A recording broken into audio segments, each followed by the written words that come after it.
इस शहर में अपने पति मनोज और सास के साथ रहती थी। पूनम का पति जिस फैक्ट्री में नौकरी करता था वो बंद हो गई थी, जिसकी वजह से मनोज के पास अब कोई काम नहीं था। एक दिन पूनम ने मनोज से कहा, सुनो जी, क्यों ना हम अपना ही कोई काम शुरू करें। आपको तो पता ही है कि मैं अच्छा खाना बना लेती हूँ, और मैंने सुना है आजकल ढाबे और होटल का काम बहुत चल रहा है, और हमारे इस एरिया में कोई ढाबा नहीं है। हम अपना ढाबा खोल लेते हैं।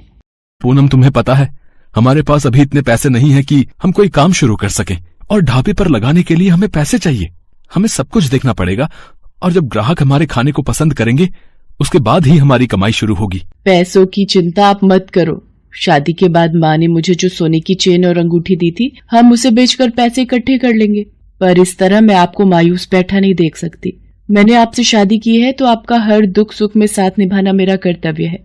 मां अन्नपूर्णा का नाम लेकर हम अपना ढाबा शुरू करते हैं। देवी मैया हमें अपने आप इस काम में सफलता देंगी। तुम्हारे जैसी बहू पाकर हम धन्य हो गए पूनम। तुम इस परिवार के लिए कितना अच्छा सोचती हो। देखा, अब माँ जी भी हमारे साथ हैं। हम तीनों मिलकर ढाबे पर खूब मेहनत करेंगे। पूनम की हिम्मत देखकर मनोज को भी हिम्मत मिलती है, और कुछ दिनों में पूनम मनोज और अपनी सास के साथ मिलकर अन्नपूर्णा ढाबा नाम से एक ढाबा खोल लेती है। मां अन्नपूर्णा, ये पहला भोग आपके लिए। आज आपकी कृपा से हमने ये नया ढाबा खोल लिया है। अपनी कृपा हमेशा हम पर बनाए रखना माँ। खाना तो बहुत ही स्वादिष्ट है? वाकई में इस ढाबे का खाना बहुत ही स्वादिष्ट है भाई, वाह। पूनम का अन्नपूर्णा ढाबा चल पड़ता है और ग्राहकों की भीड़ लगनी शुरू हो जाती है। पूनम, मनोज और उसकी सास तीनों मिलकर खूब मेहनत करते थे।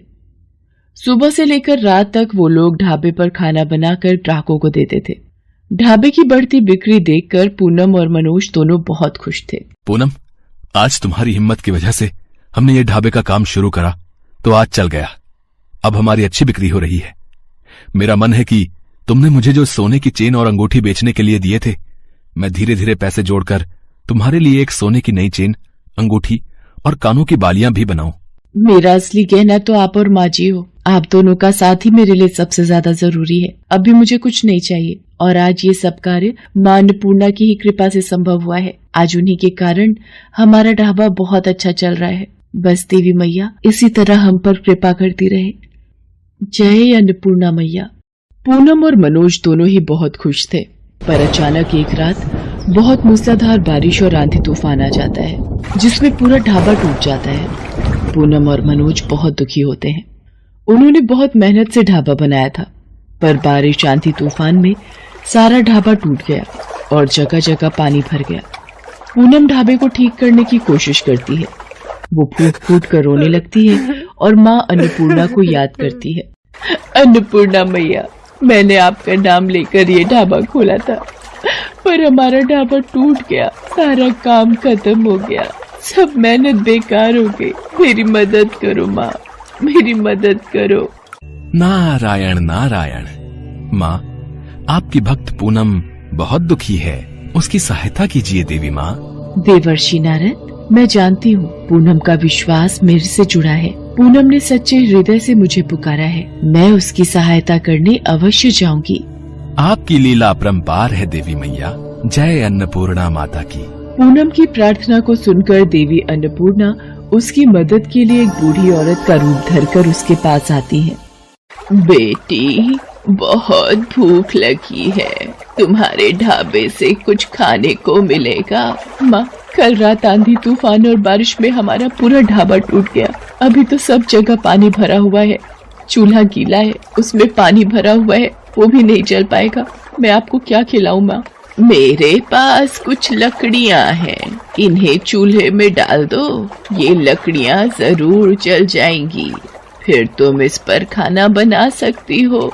अगर ऐसा है तो मैं आपको भूखा नहीं जाने दूंगी। आप मुझे लकड़ियाँ दे दो, मैं चूल्हा जलाने की कोशिश करती हूँ। बूढ़ी औरत के द्वारा दी हुई लकड़ियों से चूल्हा जल जाता है।